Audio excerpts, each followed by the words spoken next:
दादू आप अनम्यूट कीजिए।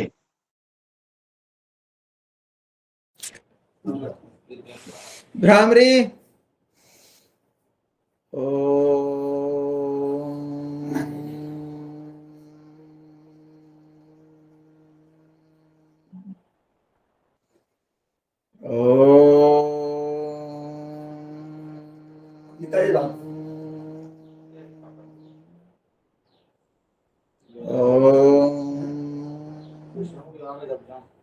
उद्गीत गहरी लंबी सांस।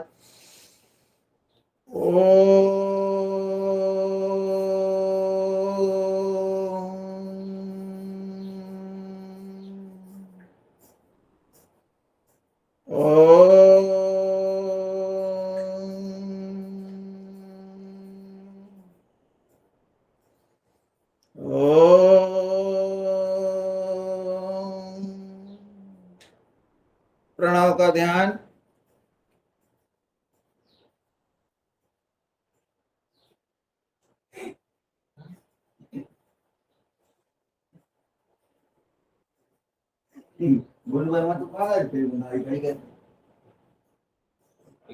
मेरी गाड़ी पेट्रोल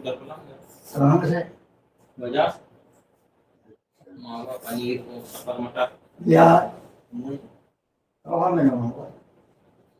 काय मावा है 230 जाने का पानी जाने का मावा कबला में मना क्रिया पूर्ण कर विश्राम। अब हम शांति पाठ करेंगे।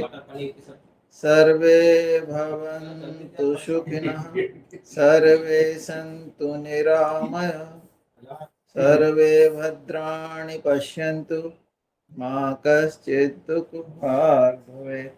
ओम शांति शांति शांति। समस्त साधकों को सादर प्रणाम नमन। ओम। खूप छान दादू, खूप छान। जी बहुत बहुत आभार जियो जियो। दादू दादू जी। शेर बना दीजिए, शेर बना दीजिए।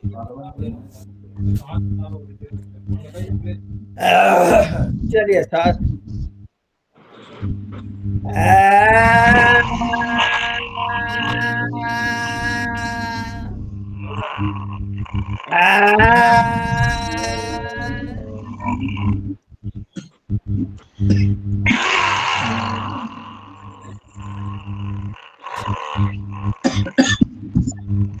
चलिए मुस्कुराइए।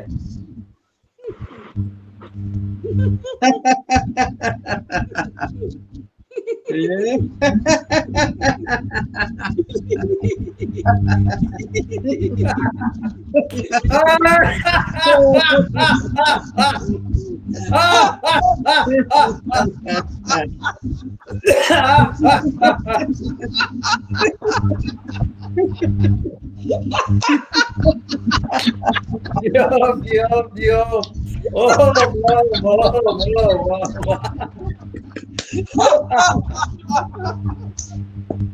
ओम दादू बहुत बहुत धन्यवाद।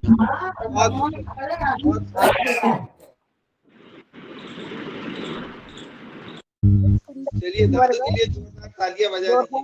हो जाए सदन की तरफ से।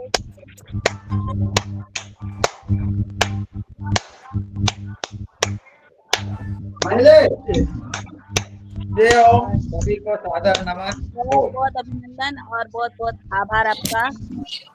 बहुत सुंदर।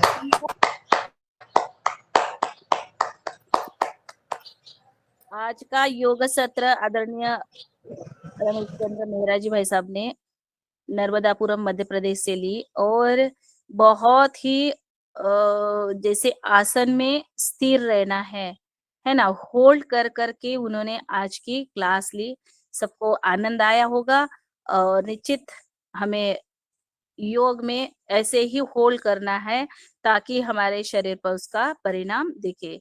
ऐसे करके आज के योगाहार कार्यक्रम को, योगा कक्षा को हम यहीं पर विराम देते हैं और चलते हैं हमारे दूसरे सत्र की तरफ। और दूसरे सत्र में अब हमारा दूसरा सत्र होता है आहार का। या हम खेती पर चर्चा करते हैं। मगर आज रविवार है और रविवार के लिए हमने मंच ने मुख्य वक्ता आदरणीय श्री मनोहर लाल सोनी जी, जो नेचुरोपैथिस्ट आरोग्य भारती जिला संयोजक मध्य प्रदेश से है, शाजापुर मध्य प्रदेश से, और वो योगाहार मंच पर एक एक बीमारी जो आज तक हमने शुगर, माइग्रेन, बीपी और आज कल पिछले बार भी उन्होंने दमा, अस्थमा, श्वास संबंधित योग से हम उन बीमारियों को कैसे दूर करें, आज वो हमारे मंच पर उपस्थित है। मैं उनको दादाजी को सादर आमंत्रित करती हूँ अपना उद्बोधन मार्गदर्शन देने। श्री राम। मेरी आवाज आ रही है क्या? श्री राम। जय श्री राम, जय श्री राम। हाँ, जय श्री राम। जय श्री राम। जय श्री राम दादाजी। जय श्री राम। आज पुनः अपना पिछले बार जो कार्यक्रम हुआ था दमा के विषय में, तो दमा तो एक ऐसा रोग है कि जिसके लिए बहुत सारी पेथियां अलग अलग प्रकार से अपना उपचार कार्यक्रम चलाती है। आज वीडियो बंद है दादाजी आपका? मेरा ये इसमें बराबर कनेक्ट नहीं हो रहा है क्या? चित्र नहीं आ रहा है इसमें, यानी क्या गड़बड़ हो गई आज? नहीं, आवाज अच्छी आ रही है हमारे यहाँ। हाँ, दिख अच्छा, रहा। हाँ, आगे जब तक आप सामने नहीं आओगे ना तब तक थोड़ा सा ये अरे मैं इसको टेक्निक से जरा परिचय, मोबाइल की टेक्निक से धीरे धीरे परिचय हो रहा है मेरा। ये आजकल के उपकरण हैं, हमारे जमाने के नहीं है ये। सही कह रहा है। तो देखिए, ये दमा का जो उपचार है, ये दमा का जो रोग है, ये इतना भयावह रोग है कि उस समय आदमी बड़ा बेचैन हो जाता है, कुछ समझ में नहीं आता है, असहाय हो जाता है। और क्योंकि वेग से आती, हर बीमारी इतनी वेग से नहीं आती है, लेकिन दमा बड़े वेग से आता है, तूफान की तरह आता है। अटैक, आक्रमण, शरीर पर जब इसका आक्रमण होता है तो फिर उसको सोचने समझने की, कुछ करने की स्थिति में आदमी नहीं होता है, और इसलिए वो घबराता है। भय भय उसके मन में समाया रहता है कि कहीं मुझे अटैक नहीं आ जाए, और ये भय भी उसको अटैक लाता है। कारण तो पिछली बार अपन ने बहुत सारे इसमें गिने थे। सबसे बड़ी चीज क्या होती है जो योग की दृष्टि से देखा गया है कि हमारी जो तंत्रिका तंत्र होती है, आप लोग तंत्रिका तंत्र से परिचित हैं या थोड़ा सा उसका मैं भी और खुलासा करता हूँ। शरीर की जितनी भी क्रियाएं हैं, जैसे पाचन क्रिया है, श्वसन क्रिया है, रक्त परिभ्रमण क्रिया है और हार्मोनल क्रियाएं हैं, ये सारी की सारी क्रियाएं तंत्रिका तंत्र के माध्यम से चलती। तंत्रिका तंत्र क्या है? जैसे एक मकान में वायरिंग होती है जिसमें विद्युत का सप्लाई किया जाता है, मीटर से लेकर के पूरे घर में जो जो भी उपकरण हैं आपके बिजली से चलने वाले, वो तभी चल पाएंगे कि जबकि वायरिंग ठीक हो। वायरिंग अगर कहीं से टूट गई है, बर्स्ट हो गई है, जल गई है, तो वो आगे के यंत्र चलना बंद हो जाएंगे। शरीर में भी यही क्रिया है। मस्तिष्क हमारे पूरे शरीर को चलाता है। इसकी प्रत्येक क्रिया जब तक मस्तिष्क से इसका जुड़ाव नहीं होगा तब तक वो क्रिया नहीं हो पाएगी। चाहे वो आपका भोजन पचना हो, चाहे श्वास लेना हो, चाहे हृदय का धड़कना हो, चाहे रक्त का संचालन हो या हार्मोन का सिक्रेशन हो, सारी क्रियाएं, उसको प्राण विद्युत मिलना चाहिए। विद्युत हमारे शरीर की जो विद्युत है वो उसको कहते हैं प्राण, जो हम श्वास के द्वारा लेते हैं। ये प्राण विद्युत वायरिंग यानी तंत्रिका तंत्र, तंत्रिकाओं के माध्यम से प्रत्येक अंग तक प्राण का सप्लाई होता है। जब प्राण का सप्लाई होता है तो उसमें जान आ जाती है उस अंग में।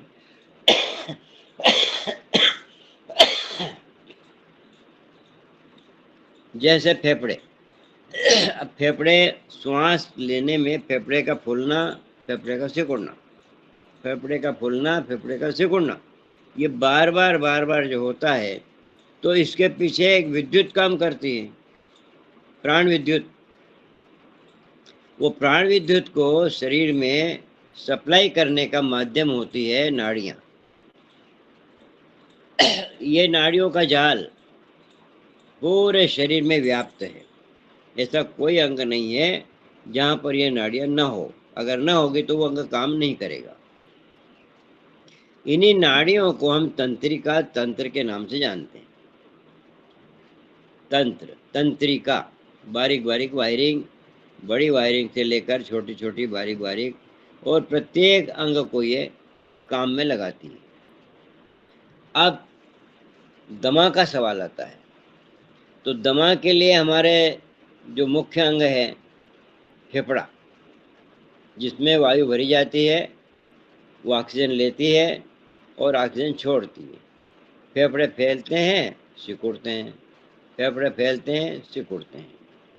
अब नाक से जब हम श्वास लेते हैं तो नाक के थ्रू गले में, गले से नीचे हमारी वायु नली है, श्वास नली, वो हृदय के यहाँ आकर दो भागों में बढ़ जाती है, दाएं भाग और बाएं भाग, दो फेफड़े होते हैं। एक फेफड़ा जो दाहिना होता है वो कुछ बड़ा होता है और बायां फेफड़ा है कुछ छोटा होता है। वजह क्या है कि हृदय आ जाता है उधर, तो हृदय के कारण हमारा ये बायां फेफड़ा थोड़ा छोटा होता है, दाहिना फेफड़ा कुछ बड़ा होता है। जब श्वास लेते हैं तो फेफड़ा फूलता है, श्वास छोड़ते हैं फेफड़ा सिकुड़ता है। इसी को श्वसन प्रणाली, श्वास के माध्यम से हम जानते हैं। अब इसी अंग में बीमार कौन सा अंग होता है? देखिए, कुछ इसके सहायक भी होते हैं। जैसे फेफड़े के नीचे एक डायफ्राम होता है। डायफ्राम आड़ी मांसपेशी है जो फेफड़े के नीचे रहती है, और इसके नीचे होता है हमारा पेट। तो जब श्वास लेते हैं तो ये डायफ्राम नीचे चला जाता है और फेफड़े को जगह दे देता है फैलने के लिए। और जब श्वास छूटती है तो फेफड़ा सिकुड़ता है, डायफ्राम ऊपर आ जाता है। तो डायफ्राम की गति ऐसे ऊपर नीचे चलती है, ऐसे वो फेफड़े की चलती है। इस प्रकार से फेफड़ा नीचे भी जाता है, ऊपर भी आता है। फूलता है तो नीचे तक लंबा हो जाता है, सिकुड़ता है तो कुछ ऊपर आ जाता है, तो डायफ्राम भी ऊपर आ जाती है। तो इनका तालमेल, डायफ्राम का तालमेल फेफड़े के साथ में होता है। दूसरा अंग हमारी पसलियां, सीने की जो पसलियां हैं, जब फेफड़ा फूलता है तो वो फूलने के लिए उसको जगह देती है और वो खुद भी थोड़ी सी ऊपर फैल जाती है। तो ये पसलियां, उसकी मांसपेशियां, डायफ्राम, ये सब मिलकर के जब फेफड़े से सहयोग करते हैं तब जा करके ने ठीक से हम श्वास ले सकते हैं। अब प्राणायाम के द्वारा हम क्या करते हैं? फेफड़ों को व्यायाम करवाते हैं। श्वास भरी, फेफड़े फूले, फेफड़े के ऊपर की मांसपेशियां हैं वो फैल जाएगी, फिर सिकुड़ जाएगी, फिर फैल जाएगी, फिर सिकुड़ जाएगी, फिर फैल जाएगी। तो इसके द्वारा वो मांसपेशियां मजबूत होती हैं, उनका व्यायाम होता है। हर अंग आप देखिए, दंड बैठक कसरत लगाने में क्या, अंगों को सिकुड़ना फैलना करते करते मजबूत हो जाते हैं। तो ये प्राणायाम जब हम करते हैं तो फेफड़े का फूलना, उसके साथ साथ मांसपेशियों का फूलना, डायफ्राम का ऊंचे नीचे होना, ये सब सारे ही अंगों का व्यायाम हो जाता है। जब इनका व्यायाम हो जाता है तो ये पुष्ट हो जाते हैं और उसके कारण श्वसन संतान हमारा शक्तिशाली रहता है। उसमें बहुत सारी क्रियाएं जैसे दौड़ लगाना है, दंड बैठक लगाना है, भारी व्यायाम करना है, प्राणायाम करना है, ये इसमें बड़े सहयोगी होते हैं। अब खराबी क्या आती है? खराबी ये आती है कि डायफ्राम ठीक है कि नहीं, पसलियाँ और उनकी मांसपेशियाँ ठीक है कि नहीं है। डायफ्राम जब नीचे फैलता है तो वहाँ डायफ्राम के नीचे होता है हमारा पेट, आंतें। तो इनमें अगर मल भरा है या भोजन पचा नहीं है और पेट हमारा फूला हुआ है, बड़ा हो गया है, तो डायफ्राम को नीचे जाने में तकलीफ। जब डायफ्राम नीचे नहीं जाएगा तो फेफड़ा भी नीचे नहीं जा पाएगा। फेफड़ा अगर नीचे नहीं जा पाएगा तो ठीक से आप सांस नहीं ले पाएंगे। तो इन अंगों पे भी ध्यान देना पड़ेगा। अर्थात कहने का मतलब मेरा ये है कि पेट ज़्यादा भरा ना हो और कब्ज ना हो, क्योंकि आंतें भरी रहेगी तो पेट बढ़ जाएगा और वो फेफड़े को नीचे आने ही नहीं देगा सांस लेने के लिए। फेफड़ा सिकुड़ जाएगा, कमजोर हो जाएगा। तो जब इस श्वास का ये प्रकोप आता है तब वो असहाय हो जाएगा। तो सबसे पहला काम हमारा क्या है कि पेट हम रखें साफ, कब्ज न हो। और इसके लिए उपाय अनेक हैं, अपन पहले भी बता चुके हैं। पेट को साफ रखने के लिए हमको एसिडिक भोजन कम और अल्कलाइन फूड ज़्यादा करेंगे, रेशा रहेगा उसमें तो कब्ज न होगी। तो कब्ज का निवारण भी सबसे पहली चीज़ है। इसलिए दमा के प्रकोप में एक उपाय ये भी करते हैं कि फौरन पेट को साफ करो और बार बार उसमें कब्ज न हो इसके लिए संग प्रक्षालन करें, कुंजल क्रिया करके स्टमक को खाली करें, बार बार इनका अभ्यास करें। कुंजल क्रिया है, नेति है और संग प्रक्षालन की क्रियाएं हैं। ये हमको करने से क्या होगा कि स्पेस मिल जाएगा, फेफड़े को फैलने के लिए जगह मिल जाएगी। स्पेस होना बहुत आवश्यक है शरीर में। अब दूसरा कारण, ये एक तो कब्जे वाला बता दिया मैंने कि कब्जे इसका मुख्य कारण है। और कब्जे का कारण जो है वो तो अपन पहले ही बता चुके हैं कि कब्ज क्यों होती है, वो एक विषय अलग चला जाएगा। तो कब्ज न हो अथवा यदि दमा का दौरा हो और कब्ज है तो आप उसके लिए उपाय करें। एनिमा लगा के पेट साफ कर लें, संग प्रक्षालन करके न उसको पेट को हाथों को साफ कर लें, कुंजल क्रिया करके स्टमक को खाली कर लें। नेति क्रिया करने से क्या होगा कि नाक से लेकर के फेफड़े तक जो मल जमा है वायु नली के अंदर, श्वास नली के अंदर, उसको निकाल दें। ये नेति और कुंजर ये क्रियाएं तो आप नियमित रूप से करते रहें। कुंजल क्रिया करने से पेट हल्का खाली एकदम साफ रहेगा, फुला हुआ नहीं रहेगा, गैसेस नहीं रहेगी। गैस भी कब बढ़ती है पेट में? वो भी जब भी बढ़ती है एसिडिक पदार्थ ज़्यादा जमा हो जाते हैं। कुंजल क्रिया करके हम उसको खाली कर देते हैं। तो कुंजर महत्वपूर्ण चीज़ है। कब्ज न हो इसका आप ध्यान रखें। दो चीज़ें। तीसरी चीज मैंने बताया था कि तंत्रिका तंत्र, इसमें असंतुलन हो जाता है। कैसा असंतुलन? हमारे तंत्रिका तंत्र में दो प्रकार की नाड़ियां होती है, एक सिंथेटिक और एक पैरासिंथेटिक, ऐच्छिक और अनैच्छिक। अब ये दोनों बारी बारी से वर्क करती है। हमारे दोनों जो स्वर हैं नाक पे, ये दाहिना और बायां, तो बायां कहलाता है हमारा पैरासिंथेटिक, परानुकंपी, और दायां कहलाता है हमारा सिंथेटिक, यानी सूर्य स्वर और चंद्र स्वर। आप ऐसे समझ लें, दायां स्वर आपका पैरासिंथेटिक, परानुकंपी मतलब कहने का है शांति लाने वाला। ये बायां ईड़ा, ये शांत करती है शरीर की क्रियाओं को, और ये दाहिना करता है उत्तेजित। जब उत्तेजित करता है, जब ये चालू रहता है, तो इसका लक्षण क्या होता है शरीर में?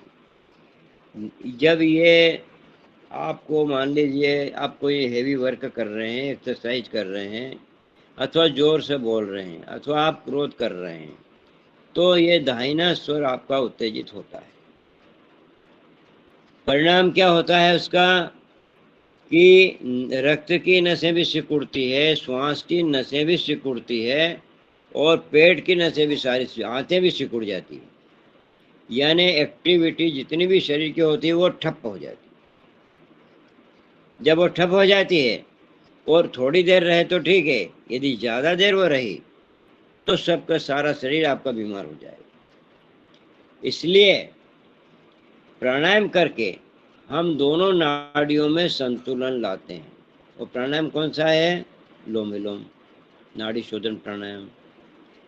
दाहिने और बाएं दोनों स्वरों को संतुलन करने के लिए हम एक नाक से लेते हैं, दूसरे से निकालते हैं, फिर दूसरे से लेकर पहली से निकालते हैं। अर्थात कहने का मतलब यह है कि दोनों में से अगर कोई उत्तेजित है तो वो शांत होएगी, और जो शांत है उसको उसके लेवल में लाएंगे। दोनों में बराबर बराबर संतुलन कर देते हैं। हमारा जो बायां स्वर है, चंद्र स्वर, ईड़ा नाड़ी, ये जब चलेगा तो दमा का प्रकोप आपका शांत हो जाएगा। अब आप देखेंगे कि जब दमा का प्रकोप होता है किसी को, तो उसका दाहिना स्वर चलता है और वो सारी नसों को सिकोड़ के रखता है। अब जब प्राण की नसें अर्थात श्वास वाहिनियां सिकुड़ी रहेगी तो श्वास कैसे आएगा? जोर जोर से श्वास लेगा वो, दमा के दौर में परेशान हो जाएगा। तो करना क्या चाहिए? एक तो कुंजर क्रिया, पेट जैसे ही खाली हो जाएगा वैसे भी नस, वो भी तंत्रिका तंत्र में भी सुधार लाता है और पेट खाली होने से स्पेस मिल जाता है। दूसरा, कब्ज हो तो एनिमा लगा लो। संघ प्रक्षालन की क्रिया तो उस समय होनी थी, क्योंकि जब दमा का दौर आता है तो कुछ सूझ पड़ती नहीं है, उस समय ये बड़ा उपचार तो कर नहीं सकते हम। वो तो जब दमा शांत रहता है तब आप धीरे धीरे कब्ज को निवारण करने के लिए संघ प्रक्षालन वगैरह, आसन, प्राणायाम ये कर सकते हैं। तुरंत क्या करें? तुरंत करने के लिए हमको कुंजर क्रिया, पेट खाली करो। और विश्रांति कैसे लाएं? तो हमारा ये ईड़ा नाड़ी यानी चंद्र स्वर को चला दो। ये चंद्र स्वर क्या करेगा? ये सारी नसों को ढीली कर देगा, चाहे वो श्वास की नली के हों, चाहे वो ब्लड सर्कुलेशन की नलियां हों, चाहे वो पेट की आंतें हों, वो सब के सब जो है ढीले हो जाएंगे और आपका प्रकोप शांत हो जाएगा। अब बाद में जब दौरा न हो तो लंबे दीर्घ उपचार हम क्या करें?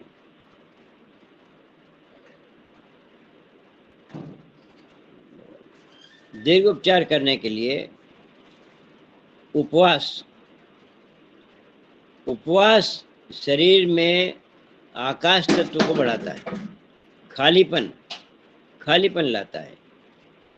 उपवास काल में क्या होता है कि जो पदार्थ आपके शरीर में भरे हुए हैं, ठसाठस भरे हैं, जिन्होंने नाड़ियों को जाम कर रखा है, आंतों को जाम कर रखा है, रक्त वाहिनियों को जाम कर रखा है, वो धीरे धीरे धीरे धीरे खाली होने लगते हैं।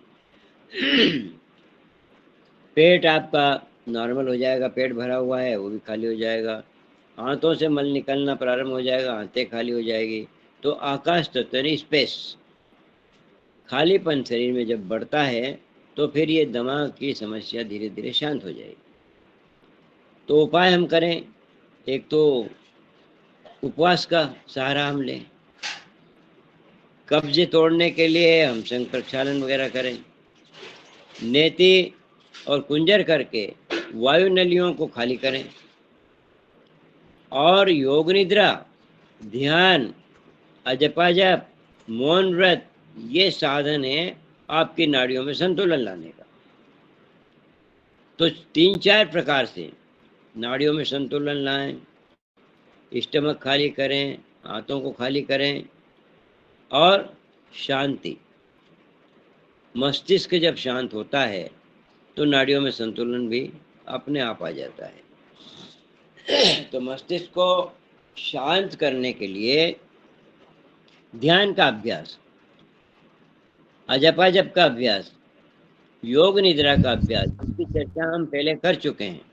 ये शब्द आपके लिए नए नहीं है, और अगर इसमें भी कुछ आपको लगता हो नया तो उसकी चर्चा हम फिर भी कर सकते हैं।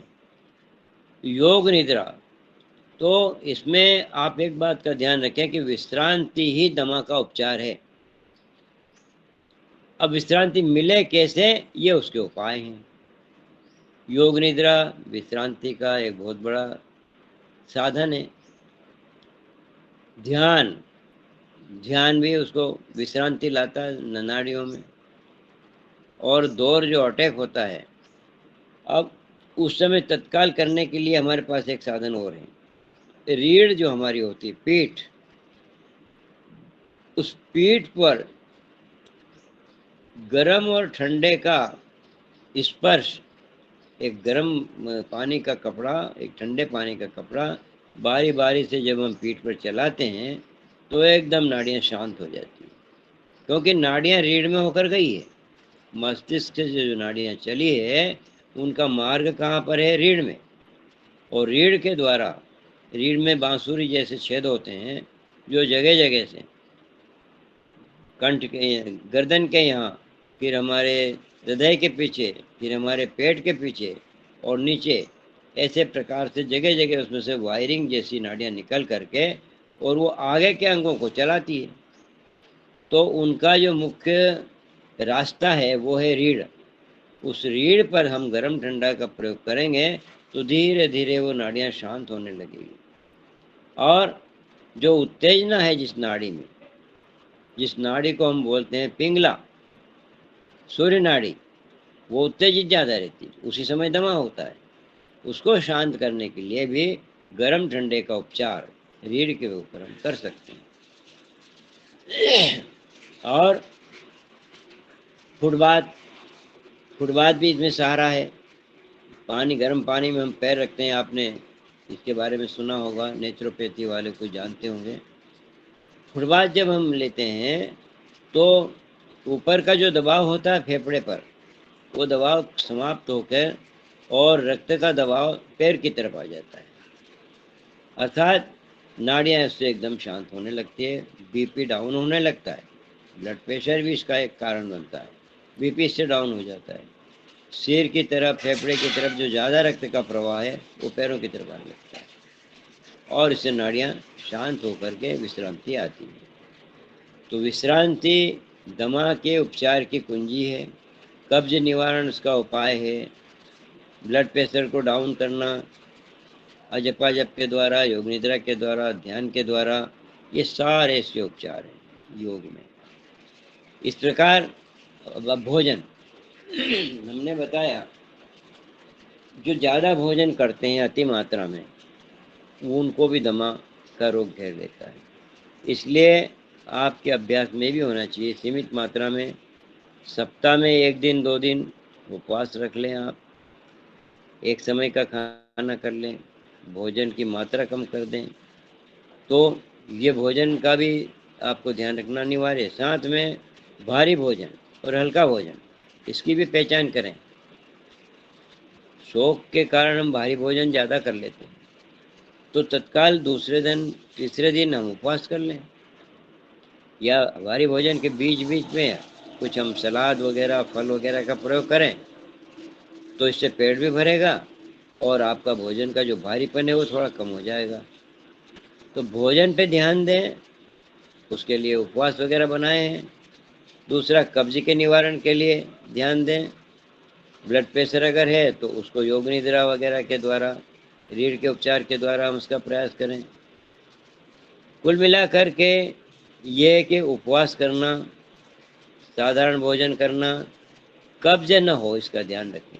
अगर है तो उसके लिए उपाय बताए गए। श्वास नलिकाओं में अगर अवरोध कहीं है तो कुंजर क्रिया के द्वारा हम उसको साफ करें। नेति के द्वारा नाक का बलगम कुछ है उसको साफ करें। तो षटकर्म योग में जो बताए गए हैं वो सारे के सारे उपचार हैं योग इसके दमे के। अब आसन और प्राणायाम ये योग की क्रियाएं हैं। आसन में वो आसन लगाएं आप जिससे हमारे सीने का विस्तार हो। सीना आगे को झुकता है वो दमे वाले की पहचान है।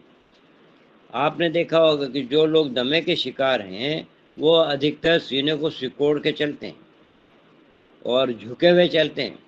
रीढ़ उनकी झुकी हुई रहती है, गर्दन उनकी नीचे रहती है। हम योग में क्या करें, जैसे भुजंगासन किया आपने, धनुरासन किया आपने, उष्ट्रासन किया आपने, तो ये सीने को विस्तार देते हैं। सीने को विस्तार देने का मतलब हुआ है कि आपके फेफड़े का विस्तार हुआ, पेट के यहाँ जो चर्बी जमी है वो वहाँ से खींचेगी तो वो उसको भी वो कम करेगा। तो जो आसन इस प्रकार के बनाए हैं उन आसन का अभ्यास आप करते रहें। जिनको भी प्रॉब्लम है दमे की वो भी, और जो करेंगे उनको आगे होना नहीं है। तो पीछे झुकने वाले आसन, रीढ़ को जब हम पीछे झुकाते हैं तो आगे से हमारा सीने का विस्तार होता है। फेफड़े हमारे पूरी क्षमता के साथ शक्तिमान बने रहेंगे, उनकी मांसपेशियां अच्छी रहेगी, हृदय अच्छा काम करेगा। हृदय का और फेफड़े का इनका बड़ा तालमेल है। जब श्वास लेते हैं तो हृदय को ऑक्सीजन मिल जाती है फेफड़े के द्वारा, और फेफड़े हृदय में जो गंदा रक्त आया है वो फेफड़े के द्वारा कार्बन डाइऑक्साइड निकाल के उसको स्वच्छ करता रहता है। तालमेल रहता है हमारा फेफड़े का और हृदय का, और दोनों का एक ही प्राण शक्ति का केंद्र है जिसको अनहद चक्र बोलते हैं। रीढ़ में अनहद चक्र जो होता है वो फेफड़े को और हृदय को शक्ति देता है। तो सीने का विस्तार करने के जितने भी आसन हैं, चाहे आप वो धनुरासन करें, भुजंगासन करें, उष्ट्रासन करें, चक्रासन करें, पीछे झुकने वाले सब आसन, वो आपको योग में काम करें। प्राणायाम प्राणायाम में भ्रसरिका, जोर से श्वास लेना और जोर से श्वास छोड़ना, और उस भ्रसरिका में भी फिर कुंभक, श्वास जोर से ली, 20 राउंड करे, 20 राउंड के बाद श्वास लेके उसको रोक लिया। जब आप रोकते हैं तो जो रुका हुआ प्राण है वो आपकी सब मांसपेशियों में, नाड़ियों में सब दूर उसका प्रवाह जाना शुरू होगा, और शक्तिशाली फेफड़े आपके रहेंगे, शक्तिशाली आपकी श्वास नली रहेगी, तो दमे का रोग नहीं होगा। प्राणायाम, आसन, और आपका ये बता दिया योग निद्रा, ध्यान, ये सब सारे के सारे दमा रोग के लिए उपचार का काम करते हैं। नहीं हुआ है, पहले से आप करते हैं तो आपको आगे होना नहीं। सीना कभी सिकोड़ कर नहीं चलना, इसलिए जब आपको कहा जाता है कि ध्यान में बैठो तो रीढ़ सीधी रखो, जो आदमी रीढ़ सीधी रखता है तो उसका सीना अपने आप फैला रहता है, और यदि वो झुका रहेगा तो रीढ़ भी झुक जाएगी और फेफड़ा उसका सिकुड़ा हुआ रहेगा, हृदय उसका ठीक से काम नहीं करेगा। तो हमेशा रीढ़ को सीधी करके बैठें और पेट को लूज कर दें, ताकि लूज पेट होगा तो फेफड़े श्वास ज़्यादा ले सकते हैं। अगर कसा हुआ पेट है तो फेफड़े ठीक से श्वास नहीं ले पाते। तो ये क्रियाएं हैं। और अब यदि इसके संबंधित आप प्रश्नोत्तर करेंगे तो जो जो चीजें आती जाएगी सामने वो भी बताएंगे। भोजन आपका बता दिया, योग में प्राणायाम आसन कौन से करना बता दिया, उपवास, योग निद्रा आदि ये सब चीजें बताई। पिछली बार जब हमने किया था तो हमने नेचुरोपैथी के द्वारा जो उपाय थे आपको वो बताए थे। इस बार हमने डबल में इसलिए लिया है कि यौगिक उपचार क्या है, तो आज हमने यौगिक उपचार की बात की आपके सामने। अब आपके जो प्रश्न होंगे उसके हिसाब से हम और भी कुछ बताएंगे। ओम।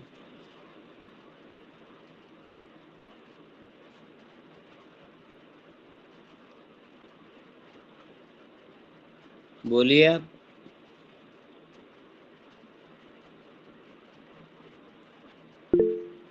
जी आदरणीय, बहुत ही महत्वपूर्ण और बहुत ही सुंदर सत्र है। और हाँ। इसमें ये आशा की जाती है कि अवश्य ही प्रश्न रखें ताकि ताकि चर्चा को और अच्छे ढंग से हाँ, समझा जा सके चर्चा और के माध्यम उसका हाँ बिल्कुल आगे बढ़ाया जा सके। जी हाँ आदरणीय डीडी शर्मा जी का हैंड राइज था। हाँ जी आदरणीय डीडी शर्मा जी भाई साहब है नहीं मंच पर, चले गए।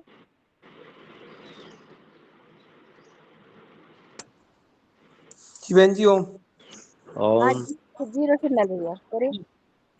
दादाजी सादर प्रणाम। बिल्कुल ओम ओम जय श्री राम। हाँ जय श्री राम।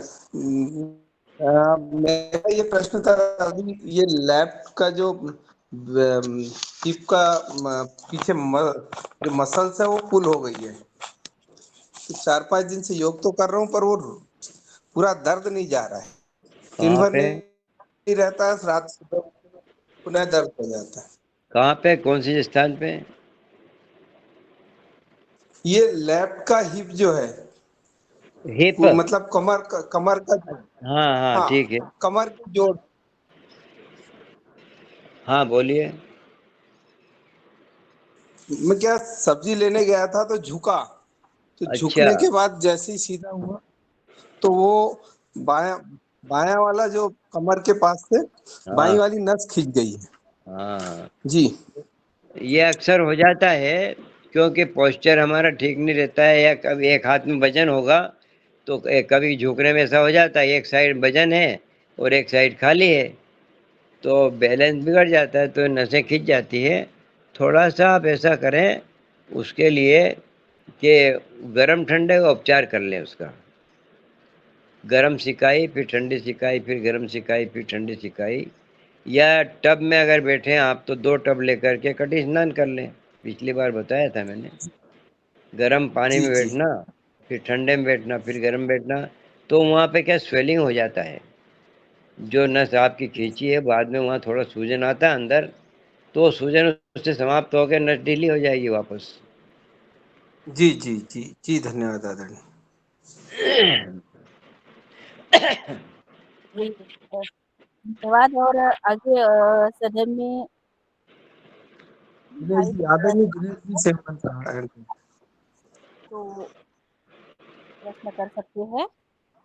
जी जी आदरणीय हाँ अभी अभी मेरा हॉस्पिटल जाना हुआ और कुछ मरीजों को देखा तो वहाँ पे 2-3 मरीज ऐसे जो सांस के थे, तो डॉक्टर्स हाँ ने उनमें से तीन मरीजों को कहा कि इनको जो पंप लेना अनिवार्य है, जो कोई पंप छोटा पंप होता है, तो हाँ कुछ हाँ नाम था उसका।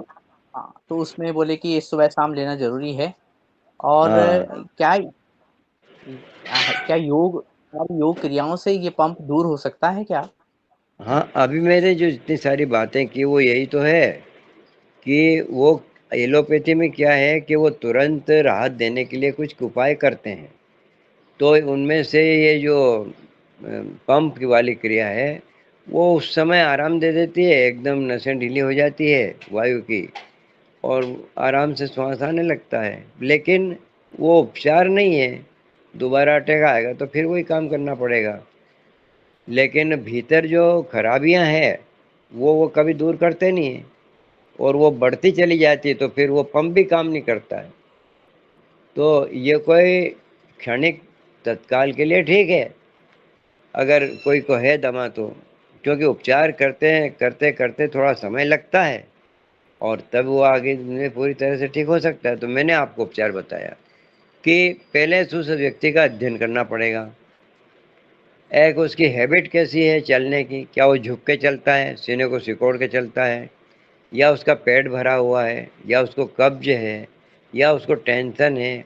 ये उसे व्यक्ति को देखना पड़ता है, तब मालूम पड़ेगा कि इसकी खराबी क्या है।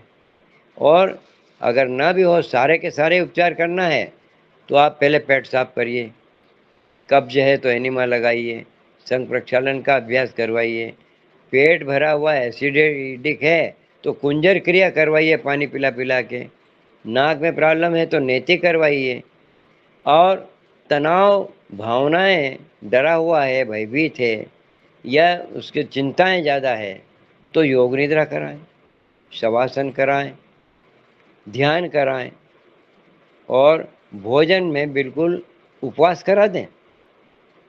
कुछ दिन उसको पानी नींबू पिला पिला के 1-2 दिन रखें और फिर उसको फल और सब्जी के रस वगैरह ऐसे दे के भारी भोजन छुड़वा दें थोड़ी देर। दूसरा, चिकनाई दूध के बने पदार्थ। दूध के जो बने पदार्थ हैं वो सभी चिकनाई पैदा करते हैं, कफ पैदा करते हैं और वही कफ वायु नलियों में भर जाता है। तो दूध और दूध से बने पदार्थों का उपयोग नहीं करें। सब्जियों के रस है, सब्जियों के रस कफ को निकालते हैं, तो सब्जियों के रस पिलाएं, सलाद बना के खिलाएं और भारी भोजन को छोड़ें, चिकने भोजन को छोड़ें। शक्कर है, चावल है, तले गले पदार्थ हैं, फास्ट फूड है।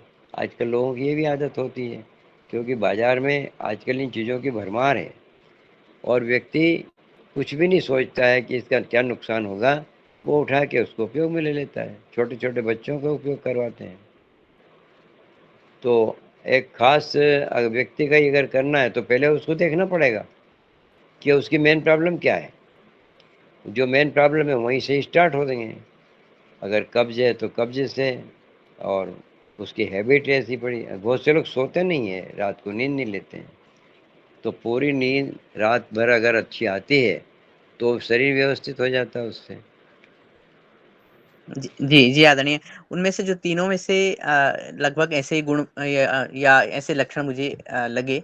मैंने पूछा तो एक व्यक्ति हैं जिनका कब्ज रहता है और हाँ उनका कार्य देर रात तक रहता है, देर रात तक, और सुबह देर तक सोते हैं। दूसरे हाँ का पूछा तो उनको कुछ साइनस कुछ प्रॉब्लम नाक से है। हाँ तो एक तो ये था जी, नाक से वाला है। और अन्य का तो पता नहीं चला, उन्होंने बताना भी मेरे ख्याल से हाँ मेरे समझ में नहीं आया, तो मैं फिर वो भूल गया शायद।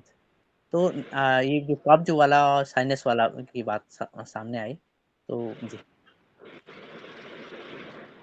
जनरली कब्ज तो करीब करीब हमारे यहाँ सभी लोगों को रहता है। कारण उसका भोजन भोजन करने का।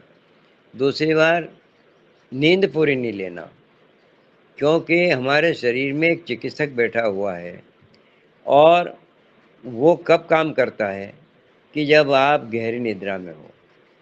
वो जब आप गहरी निद्रा में होते हैं तो वो एक्टिव रहता है और वो एक्टिव होकर के क्या करता है, सारी कचरा जितना आपके शरीर में है उसको वो निकालता है शरीर से बाहर। अब आप गहरी निद्रा नहीं लेंगे तो उसको मौका ही नहीं मिलेगा कि आपकी सफाई करे वो भीतर से शरीर की, और धीरे धीरे ये गंदगियाँ बढ़ती जाएगी और आपको छोटे मोटे बहुत सारे रोग होने लगेंगे। उनमें दमा भी है, कब्ज भी है और हार्ट फेल्यूर के भी चांसेस होते हैं। बड़ी घातक रोग होते हैं, ये उसको होना शुरू हो जाते हैं। जीवन में सबसे बड़ी चीज़ होती है शरीर का ज्ञान रखना। अब वो हम जब चर्चा करते हैं आपस में तो धीरे धीरे ये ज्ञान बढ़ता है, अनुभव बढ़ते हैं हमारे, और हम धीरे धीरे उनको ठीक करते हैं। तो यदि इससे भी वो वंचित रहता है कि ऐसे सत्संग में वो शामिल ना हो, जब ऐसे कार्यक्रम हो उनसे दूर रहे, तो वो उस ज्ञान से भी वंचित हो जाता है। तो मनुष्य का प्रयास ये होना चाहिए जहाँ भी ज्ञान मिले वहाँ उसको शरीर के प्रति ज्ञान तो होना बहुत आवश्यक है, क्योंकि और आपको कंप्यूटर का ज्ञान नहीं होगा तो आपका जीवन चल जाएगा। आपको और कोई ज्ञान नहीं होगा तो चल जाए, लेकिन शारीरिक ज्ञान आपको नहीं हुआ तो फिर जीवन मुश्किल है। ओम। जी आदरणीय, धन्यवाद।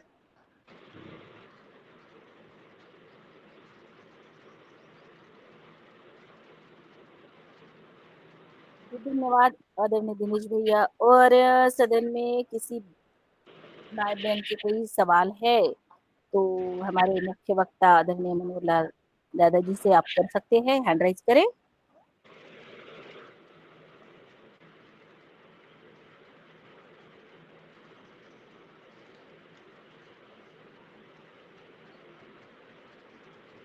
जी, एक प्रश्न ये भी है कि मैंने देखा आजकल गेहूं की कटाई हो रही है, उसकी मंडाई हो रही है, और हाँ ये मौसम थोड़ा गर्म भी है, तो अधिकतर लोगों को खांसी चल रही है। हाँ अब हाँ हालांकि बिल्कुल। हालांकि ये गेहूं की कटाई कोई रोक नहीं है, लेकिन फिर जब कटाई होती है तो भूसा लगभग सबके पास चले जाता है, सांसों में चले जाता है। तो बिल्कुल सही कहना इसका है। इससे बचने के लिए ये इस रोक तो नहीं सकते, लेकिन इससे बचाव हम कैसे करें ताकि हमारी खांसी है इस गर्मी, बढ़ती गर्मी में, खासकर इस धूल भरे वातावरण में, या फिर गेहूं के जो कण हैं ये धूल के भूसे के, उनसे हम बच सकें। हालांकि सामान्य है लेकिन महत्वपूर्ण रहेगा। जी।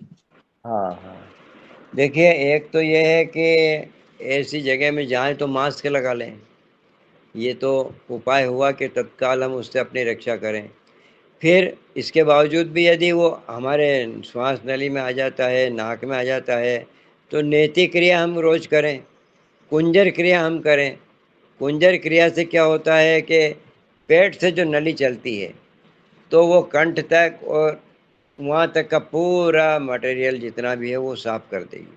गुनगुना पानी लेके उसमें थोड़ा सा नमक डाल लें, तो वो सारा का सारा जितना भी वायु नली के अंदर फंसा है निकल जाएगा। कंठ में फंसा है, कंठ में निकल जाएगा। नेति हम करेंगे तो नेति के द्वारा नाक से में जो कुछ जमा है वो निकल जाएगा।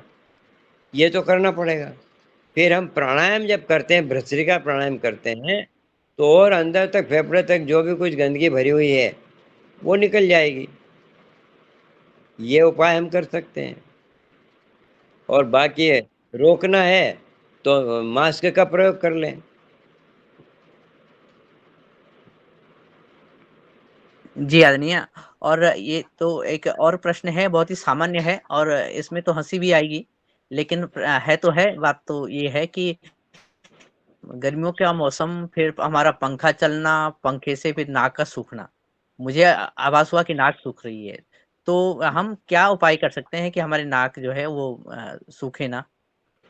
ये कारण इसका ये है, एक तो ये है कि नाक नाक को लुब्रिकेट करने के लिए हम नाक में कोई तेल डाल सकते हैं, घी डाल सकते हैं। गाय का घी अगर है तो उसको पिघला के और उसको नाक में 2-2 बूंद, 4-4 बूंद दोनों नथुनों में डाल लें, है ना, चिकना रहेगा। दूसरा एक उपाय ये है कि हमारा पेट खाली होना चाहिए। गड़बड़ हमारी आंतों में और पेट में होती है, इसकी वजह से ये नाक सूखती है। तो पेट हमारा हम सप्ताह में 1 आध दिन उपवास कर लिया करें, या दिन में हम एक टाइम भोजन करें और एक टाइम हम ये साग सब्जी वगैरह का, सलाद वगैरह, फल वगैरह का ये प्रयोग कर लें। हर हाल में हमको पेट को थोड़ा खाली रखना बहुत ज़रूरी है।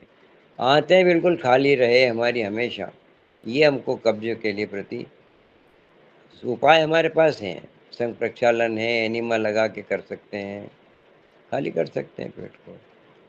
शरीर के प्रति सतर्क रहेंगे तो नाक सूखने का केवल नाक में ही कारण नहीं होता है, वो पूरे शरीर का कारण होता है। जी, जी धन्यवाद। जी, धन्यवाद दिनेश भैया।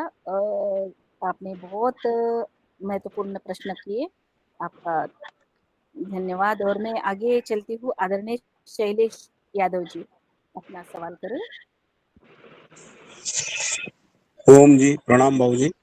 जय श्री राम। जय श्री राम। मेरा सवाल ये है कि अस्थमा का जो मरीज है उसके लिए पथ्य अपथ्य क्या क्या है? पथ्य और अपथ्य अस्थमा के हाँ मरीज। बिल्कुल ठीक कहा। एक तो ये है कि भारी भोजन करेंगे तो कब्ज होगा और एसिडिटी बढ़ेगी, इसलिए हल्का भोजन करें। और हल्के भोजन में क्या होता है, फल बहुत हल्के होते हैं, सब्जियों के रस कच्चे, पकाने पर सब्जी भारी हो जाती है, इसलिए उसको कच्चा प्रयोग करेंगे हम। जो सब्जियां कच्चे प्रयोग हो सकती हैं उनको तो कच्चे ही करें प्रयोग। और जैसे आलू है, इनको कच्चा नहीं खा सकते, तो इनको बॉईल कर लें पानी में और फिर उसको बनाएं। इनमें तेल का प्रयोग नहीं करें और बहुत ही कम करें, यदि करें भी तो मसाले नहीं लें। तो ये भोजन का, और क्या खाना चाहिए क्या नहीं खाना चाहिए इसमें बता रहा हूँ। चिकनी चीज़ें, दूध, दही, घी, मक्खन वगैरह ये चीज़ें सकनी। और चूँकि कारण क्या है कि पहले के ज़माने में गाय का शुद्ध घी मिलता था, शुद्ध दूध मिलता था, तो वो हमें नुकसान नहीं करता। लेकिन आजकल जो ये चीज़ें मिलती है वो वास्तव में घी है भी कि नहीं है, या और कोई पदार्थ का हमको दे दिया उसने, वे नुकसान करते हैं। फास्ट फूड जितने भी आजकल आप ज़्यादातर शौकीन हो गए हैं, बाज़ार गए 2-4 पैकेट उठा लाए। अब वो बना हुआ कब का है, हर चीज़ मैंने देखा है, 1-2 बार मोबाइल में ऐसे फ़ोटो आए थे कि नमकीन थोड़ा-सा ले आए वो पैकेट का, और उसको माइक्रोस्कोप में देखा, तो उसमें छोटे-छोटे बारीक अनेक असंख्य जीवाणु, कीटाणु उस खुली आँखों से नहीं दिखते, क्योंकि वो कितने ही दिनों का बासी पड़ा हुआ है उसके अंदर बना हुआ। ऐसे बहुत सारी चीज़ें, तो पैकेट की चीज़ें जो बाज़ार से फास्ट फूड के नाम पे मिलती हैं, उनको न खरीदें, न बच्चों को दें और न खुद खाएँ। अपने घर में ताज़ा बना के जो भी खाना है, उसको आप खाएँ। खाना भी और उपवास भी, सप्ताह में 1 दिन खाली रखें पेट को, खूब पानी पिएँ, एनिमा लगा के कब्ज़े नहीं होने दें, पेट साफ रखें। तो इन उपायों से, और दूसरा अभ्यास योग प्राणायाम, ये तो आपने भोजन का ही पूछा था, तो भोजन बता देता हूँ मैं। बाकी और योग, आसन, प्राणायाम करना ये भी आपको ज़रूरी है। जी ओम बाबू, धन्यवाद। जी, धन्यवाद। और आगे आदरणीय रमेश चंद्र मेहरा जी भाई साहब अपना सवाल करें। जी ओम, सदन को ओम। नमन। बहुत अच्छी चर्चा चल रही। सर, मेरा निवेदन है कि जैसे हाँ। हम एनीमा की बात कर रहे हैं, कुंजर की बात कर रहे हैं, तो ये एनीमा है, कुंजर है, ये जो है नेति है, ये मतलब हफ्ते में 1 बार करना चाहिए, महीना में 1 बार करना चाहिए, ऐसा इसका कोई प्रमाण है क्या? हाँ, हाँ, बिल्कुल है। नेति आप प्रतिदिन करें, अगर न कर सकते हो तो तीसरे दिन करें, वो भी ना कर सकते हो तो सप्ताह में 1 दिन ज़रूर करें। उपवास 1 दिन ज़रूर करें सप्ताह में। और एनिमा लें, तो यदि आपको लगे कि पेट आज ठीक से खाली नहीं हुआ है, उसी दिन ले लें, रोज़ लेने की कोई आवश्यकता नहीं है इसको। एनिमा जब देखें कि अपने को आज ज़रा ठीक से साफ नहीं हो रहा है और कुछ एबनॉर्मलिटी है, तो थोड़ा कुनकुना किया पानी, उसमें 1 नींबू निचोड़ा और उसको ले लें आप। और वैसे भी लेना हो तो सप्ताह में महीने भर में 2 बार। जी ओम, जी ओम। और सर, जैसे जो हम आसन कर जी आसन करते हैं, तो इन हाँ, आसनों को का लाभ लेने के लिए हमें लगभग कितने देर तक एक स्थिति में रहना चाहिए? हाँ, ये बहुत अच्छा प्रश्न है आपका। स्थिरम सुखम आसनम, आसन की परिभाषा ये है कि सुखपूर्वक एक स्थिति में आप सुखपूर्वक कितनी देर रुक सकते हैं। ये क्षमता आपको धीरे-धीरे बढ़ती चली जाएगी। जितनी क्षमता आपकी बढ़ जाएगी, उतने ही आप योग में आगे हो जाएँगे। अब शुरू में हम इसको अभ्यास करने के लिए थोड़ी गतिशील अवस्था में करते हैं, ये हमारा अभ्यास है। ये योग की तैयारी है। जो भी गतिशील व्यायाम व्यायाम होता है, वो गतिशील व्यायाम को क्या बोलते हैं? जो गतिशील होता है। और स्थिरतापूर्वक जो होता है उसको आसन बोलते हैं। तो एक स्थिति में रुकना और रुकने की क्षमता को बढ़ाना। अब आपकी क्षमता कम है तो धीरे-धीरे उसको आप बढ़ाइए। घंटों बैठे रहते हैं हमारे योगी लोग, तो हम कहते हैं ये तो कुछ कर ही नहीं रहे, लेकिन वो आसन कर रहे हैं। आपने देखा होगा कि ऋषि मुनियों के नाम पे आसन के नाम बने हुए हैं, जानवरों के नाम पे बने हुए हैं। भुजंगासन है, तो भुजंग की स्थिति में रहें, टिकें, देखें कितनी देर रुक सकते हैं। श्वास खींच करके, तो उसमें क्या होता है, कंठ तनेगा तो आपकी थायराइड ग्रंथि, सीना तनेगा तो थाइमस है, पेट की एड्रिनल है ग्लैंड है, ये सब सारी जो है ठीक रहेगी, मांसपेशियां सामने की ठीक रहेगी। तो झुक रहे हैं आप नीचे, तो उस स्थिति में रुकें। तो हर स्थिति में रुकने का प्रयास करें। वो वही आसन की आपकी क्षमता बढ़ाएगा, वही लाभ देने वाला है। गतिशील तो इसलिए करते हैं कि हम धीरे धीरे रुकना सीखें, क्योंकि शुरू दिन में ही आप रुकोगे तो ये संभव नहीं है। इसलिए पहले तो आपको गतिशील करना पड़ेगा। गतिशील के बाद में ध्यान ये रखना पड़ेगा कि हम स्थिर हो जाएं। स्थिरम सुखम आसनम, आसन की परिभाषा है ये। दूसरा, इन सब आसनों को करते समय आपकी मानसिक अवस्था ये होनी चाहिए शरीर के साथ में रहें। होता क्या है कि आदतवश हम आसन की नकल कर तो रहे हैं, लेकिन हमारा दिमाग शरीर छोड़ करके कहीं चला जाता है, कुछ सोचने लगता है, उस आसन का लाभ नहीं मिलता। वो तो केवल एक शारीरिक क्रिया, उसको पशु व्यायाम भी बोलते हैं। जानवर लोग भी व्यायाम करते हैं, पर वो उनका मन सजग नहीं रहता। लेकिन मनुष्य का मन जो है वो सजग हो सकता है। क्रिया में मन को स्थिर कर देना, तभी वो योग कहलाता है। क्रिया में मन को स्थिर करने के लिए हमें क्या क्या करना चाहिए? देखिए, जैसे मैं पद्मासन में बैठा हूँ, तो बार बार मेरा ध्यान होना चाहिए मेरी रीढ़ सीधी है, मेरे पैरों में कोई दर्द हो रहा है कि नहीं हो रहा है, श्वास मेरी कैसी चल रही है, मने मेरे शरीर में ही मेरा मन रहे। जो क्रिया इस समय चल रही है उससे बाहर वो मन छोड़ के जाए नहीं, इसको कहते हैं सजगता। और ये सजगता ही हमको किसी भी क्रिया को योग बनाती है। मन का उपस्थित रहना यानी शारीरिक क्रिया प्लस मन, इसको कहते हैं योग। योग यानी जोड़ना, मन को शरीर के साथ जोड़ देना ही योग कहलाता है।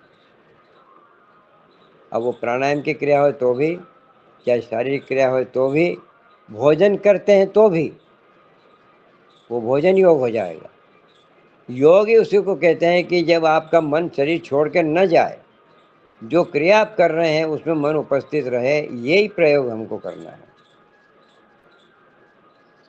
मन शरीर को छोड़ के ना जाए, हाँ इसके लिए कुछ ऐसी कोई टेक्निक है जिससे कि हम अपने मन को स्थिर रख सकें? हाँ है, मन बड़ा चंचल है।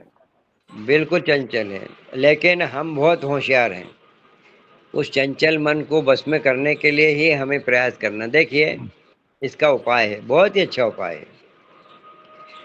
हमारे शरीर में 5 ज्ञानेंद्रियां हैं: आँख, कान, नाक और जिह्वा, रसेंद्रिया और हमारी त्वचा।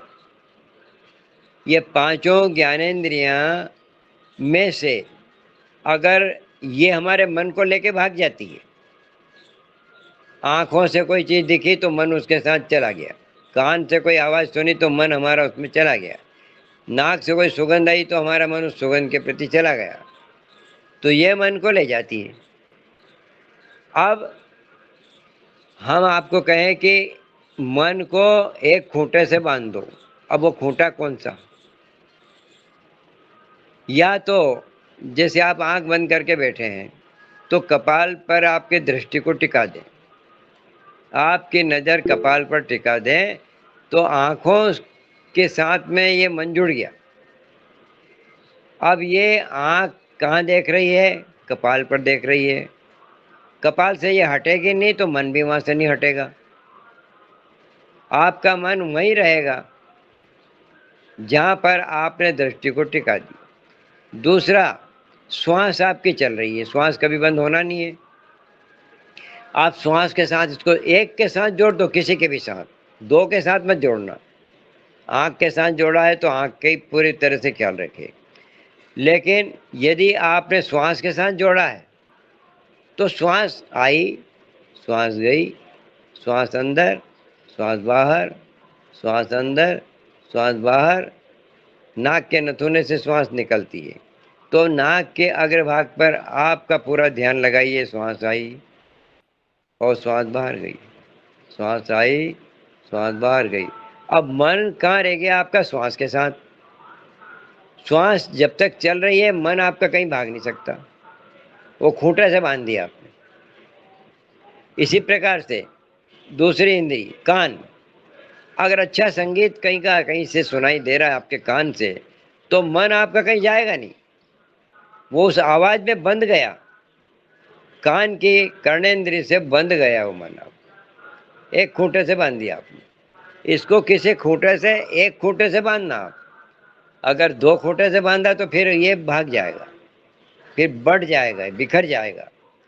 तो एकाग्रता उसी को कहते हैं कि किसी एक इंद्रिय में मन को जोड़ दो, उसके विषय से जोड़ दो। नाक से श्वास चल रही है, नाक के अग्रभाग पर देखो, श्वास आई, श्वास गई, श्वास आई, श्वास गई। कान से अगर अच्छा भजन सुनाई दे रहा है या अच्छे संगीत सुनाई दे रहा है, तो आपका मन पूरी तरह, फिर उस समय आपके सामने कोई चीज रखी तो वो भी नहीं देख पाओगे आप, भले आंखें खुली हो आपकी। तो किसी भी एक इंद्री से, 5 ज्ञानेंद्रियां हैं, इन ज्ञानेंद्रियों में से एक को चुन लो। जैसे मान लीजिए कि त्वचा, त्वचा ज्ञानेंद्रिय है। अब त्वचा से कोई स्पर्श हो रहा है तो मन को फौरन पता, चींटी ने अगर काटा है, पेट में काटा है, मच्छर ने काटा है, तो मन कहाँ पहुंच जाएगा?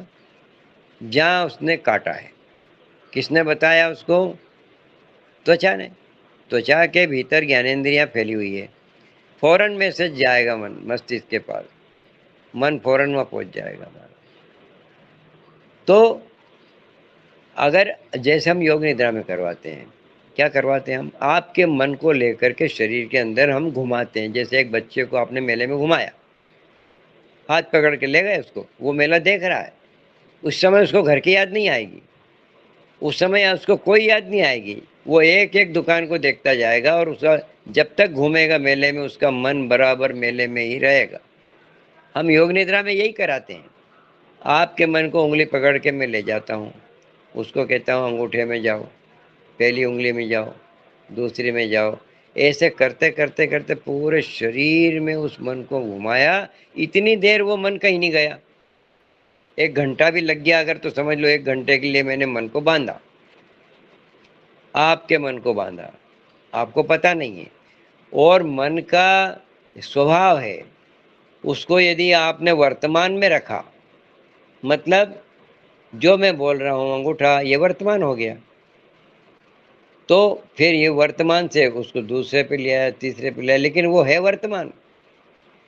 वर्तमान में मन की मौत हो जाती है, मन बेहोश हो जाता है, नींद आ जाती है।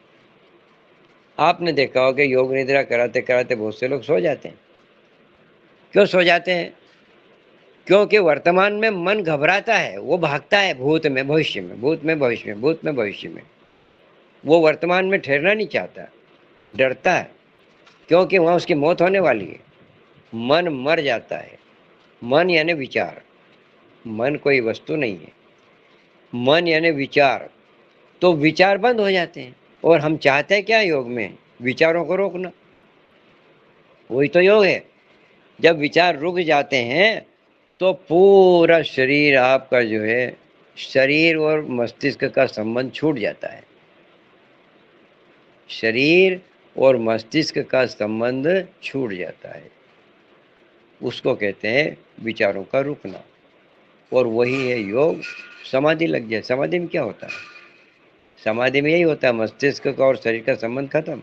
मस्तिष्क को पता नहीं कि तुम बैठे हो के, लेटे हो के, खड़े हो के, तुम्हारा शरीर है भी कि नहीं है, कुछ पता नहीं चलता।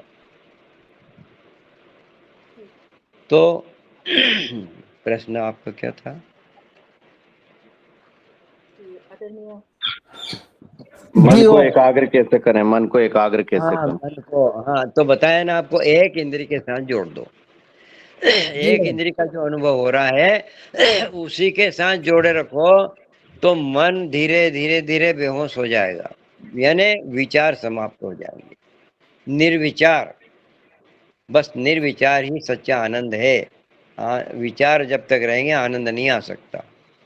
विचार शून्य होते ही आनंद का प्रादुर्भाव होने लगेगा और इतना शांत मन, मस्तिष्क, शरीर स्वस्थ, जो शांत मन है वही स्वस्थ शरीर है, उसका इफेक्ट शरीर पर होता है। मन अशांत है तो शरीर बीमार रहेगा और मन जैसे ही शांत हुआ, निर्विचार हुआ, तो शरीर के भी रोग मिट जाएंगे। आप मन को एकाग्र करा तो उसका परिणाम शरीर में भी होता है। कैंसर हो, दमा हो, डायबिटीज हो, हार्ट की प्रॉब्लम हो, ये रोग खत्म। जी ओम। मेरा अगला प्रश्न यही था सर कि जब हम आसन कर रहे हैं और मन यदि एकाग्र है तो हमारे स्वास्थ्य में लाभ और की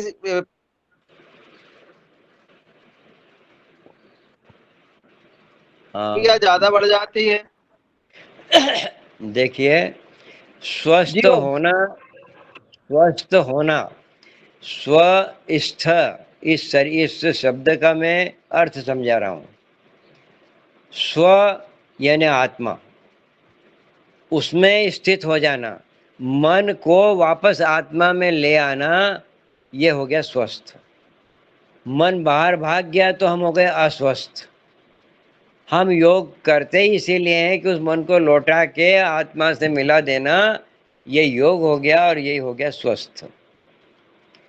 तो जब आप एकाग्र होते हो, मन भागना बंद करता है, उसके लिए हम बहुत सारी क्रियाएं करते हैं। तब क्या होता है, रोग जो है वो सब मन के, इससे बिखरे हुए मन के परिणाम है। मन वापस आता है, एकाग्र हो जाता है, आत्मा के पास स्थित हो जाता है, तो रोग समाप्त। रोग का मतलब क्या, तंत्रिकाएं असंतुलित होना वही रोग है, उनके कारण से हार्मोन का बैलेंस बिगड़ना वही रोग है, उनके अंदर हमारे वात पित्त कफ जो आयुर्वेद में बताए गए उनमें इम्बैलेंस होना यही रोग है। ये सारे होने का कारण ये मन की चंचलता। मन को एकाग्र किया, मन को वापस लौटा के लाए, तो वो आत्मा में स्थित हो गया, स्वस्थ हो गया। हरिओम। जी धन्यवाद। और मैं जी ओम। कई बार क्या होता है, जी जी बिल्कुल। और मन के अभी अनुकूल कोई बात बात नहीं होती तो मन भटकता है। हाँ, ये बात बिल्कुल है। देखिए, अब वहां पर आपको उपाय एक देखना पड़ेगा, सजगता। सजगता, जैसे मान लो मेरे अनुकूल कोई बात नहीं हुई, तो उसका परिणाम होगा मेरे मन में प्रतिक्रिया का जन्म। प्रतिक्रिया, प्रतिक्रिया, भाई जो भी कुछ आया है उसकी क्रिया की प्रतिक्रिया होती है, मन में होती है। लेकिन उस समय यदि मैं सजग हो गया हूँ, मैं सजग मतलब दृष्टा, सजग का मतलब क्या, दृष्टा हो गया हूँ। मेरे को मालूम, देखो प्रतिक्रिया हो रही है, देखो मुझे क्रोध आ रहा है, देखो मुझे, मैं बुरा मान रहा हूँ, देखो मुझे गुस्सा आ रहा है, इसको देखना शुरू कर दो। इससे आप अलग हो गए। जब हम देखते हैं किसी वस्तु को तो हम उसके साथ नहीं होते, हम उससे दूर होते हैं। हम ट्रेन को देखते हैं तो ट्रेन में बैठ करके ट्रेन को नहीं देख सकते, हम स्टेशन पे खड़े होकर ट्रेन को देख सकते हैं, मतलब ट्रेन से हम दूर हो गए। तो आपके मन में जो भी क्रिया प्रतिक्रिया हो रही है, गुस्सा आ रहा है, प्यार हो रहा है, आकर्षण हो रहा है, लोभ हो रहा है, जो भी कुछ हो रहा है, उससे आप दूर होकर के न उसका अध्ययन करने लग जाओ। हाँ, ये हो रहा है, अच्छा अब ये हो रहा है, अच्छा प्रतिक्रिया हो रही है, अच्छा गुस्सा आ रहा है, तो वो खत्म हो जाएगा आना, वो प्रतिक्रिया बंद हो जाएगी। जैसे ही आपने देखना शुरू किया, उसको दृष्टा बने। हम ध्यान में क्या करते हैं, दृष्टा ही तो बनते हैं। हम देखते हैं कपाल पे चित्र बन रहे हैं, ये आया है, वो आया, हम देख रहे हैं। हम श्वासों के प्रति सजग होते तो क्या करते, श्वास आई, श्वास गई, हम श्वास के साथ नहीं है, हम श्वास को दूर से देख रहे हैं। तो ये हम क्या हो गए, दृष्टा हो गए, सजग हो गए। सजग होने से वो रोग समाप्त, जो क्रिया प्रतिक्रिया हो रही थी वो समाप्त हो जाएगी, थोड़ी देर में समाप्त हो जाएगी। आपको यदि क्रोध आ रहा है और आप उसके दृष्टा बन गए तो आप उसको हंसेंगे, अरे कैसा है ये क्रोध, अरे तुम क्रोध कर रहे हो क्या, तो आपकी प्रसन्नता उसमें जन्म लेगी बजाय क्रोध करने के। हरिओम। हरिओम आदि जी जय जी जी सुंदर। और मैं आगे आदरणीय श्री पवन कुमार सर जुड़े हैं, तो मैं उनको सादर आमंत्रित करती हूँ।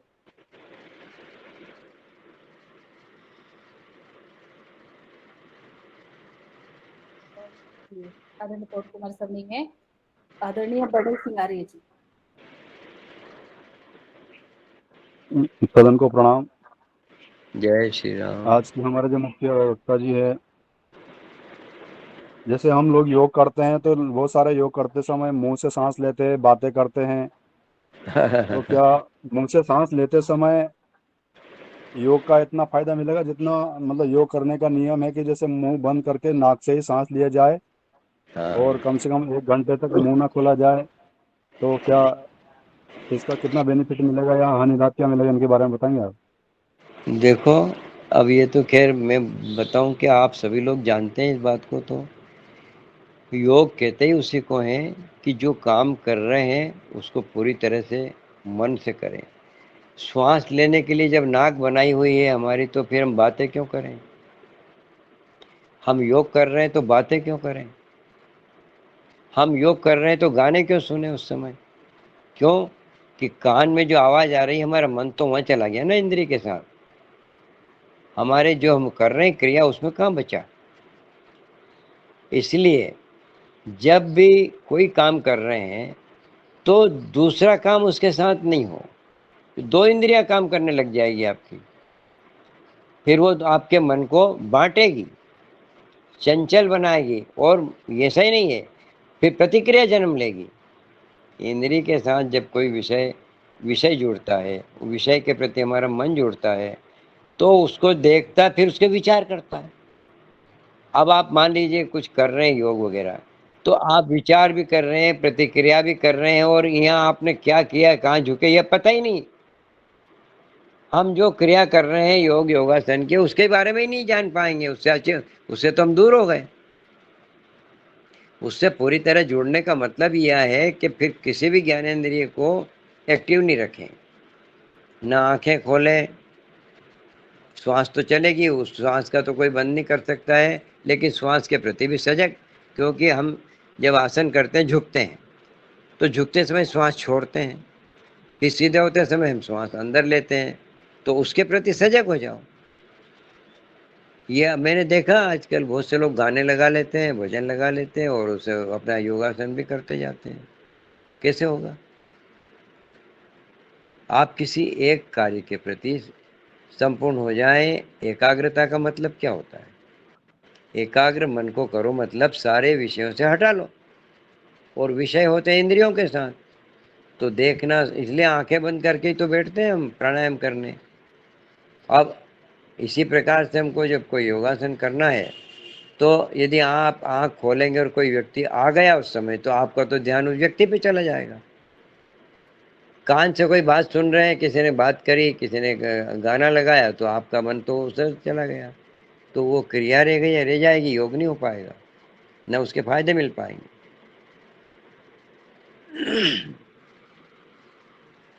ओम। जी धन्यवाद।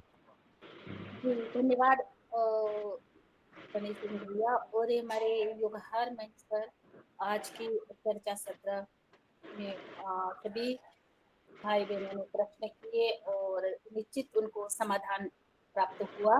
और अगर नहीं भी है तो फिर भी हमारे मुख्य वक्ता आदरणीय दादाजी अगले सप्ताह में फिर से आ रहे हैं।